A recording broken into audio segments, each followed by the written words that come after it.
নমস্কার বন্ধুরা, কালকে যে ভিয়েতনাম অল টাইম মালটাকে তুলেছি, তো আজকে আমরা সেটা টেস্ট করব এবং আপনাদেরকে এর টেস্ট সম্বন্ধে জানাবো।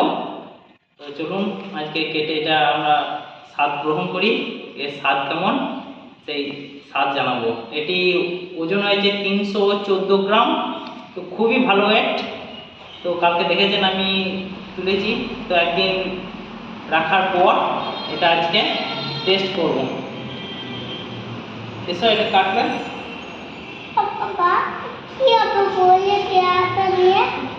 এটা পেয়ারা নয় বাবা, এটা মুসুম্বি একটা। কাটো।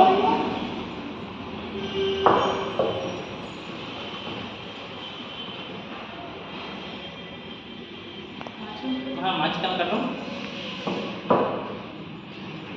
বাবা দেখা আমি কি করেছি বাবা। একটু কাছে নিয়ে আয়।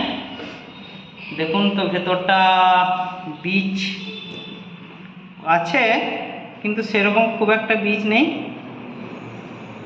আর এগুলো খাবার মতো হ্যাঁ যথেষ্ট বড় বড় হয়ে গেছে। তো একটু ছোট করে পিস করো। এটা আমরা আজকে স্বাদ গ্রহণ করছি এবং জানাচ্ছি। তিনটে করো একটাতে। মাঝে মাঝে আর একটা দাও। মাছটা দেখে দাও। তো একটা জিনিস, এটা একটা সমস্যা, এই ছালটা আগেই ছাড়িয়ে দিতে হয়। এরকমভাবে এই ছেড়ে যাচ্ছে, দেখুন কত সুন্দর এই মোটা ছালটা। তো এটা ছাড়িয়ে দিলাম। এটা না ছাড়ালে মুখের খুব বিশ্রী স্বাদ লাগে একটা খেতে, সেই জন্য এটা তুলে ছাড়িয়ে দিলাম এবং খুব সুন্দর ছেড়ে গেল, লেবুর মতোই ছেড়ে গেল কোয়া কোয়া। তো এবারে টেস্ট করে দেখছি।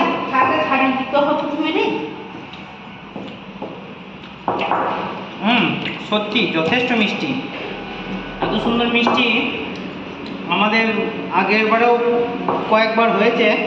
তো সেই তুলনায় দেখছি খেয়ে এ যত দিন যাচ্ছে তত মিষ্টতা বাড়ছে।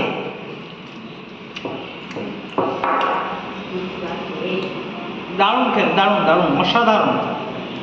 তো আমি সবাইকে বলবো, সবাই আপনারা এই ভিয়েতনাম মালটা একটা গাছ অবশ্যই লাগান, এর স্বাদ সত্যিই যথেষ্ট ভালো। এবং আমি ওয়েট করেও দেখেছি, দেখুন কোয়াগুলো সব ছেড়ে যাচ্ছে, খুব সুন্দর সুন্দর এবং টেস্টিও বিরাট।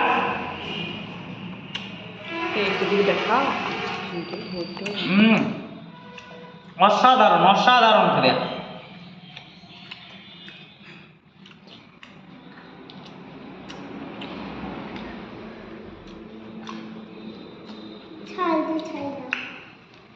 অসাধারণ খেতে, দারুণ টেস্ট। টকের লেশ মাত্র নেই, খুব মিষ্টি।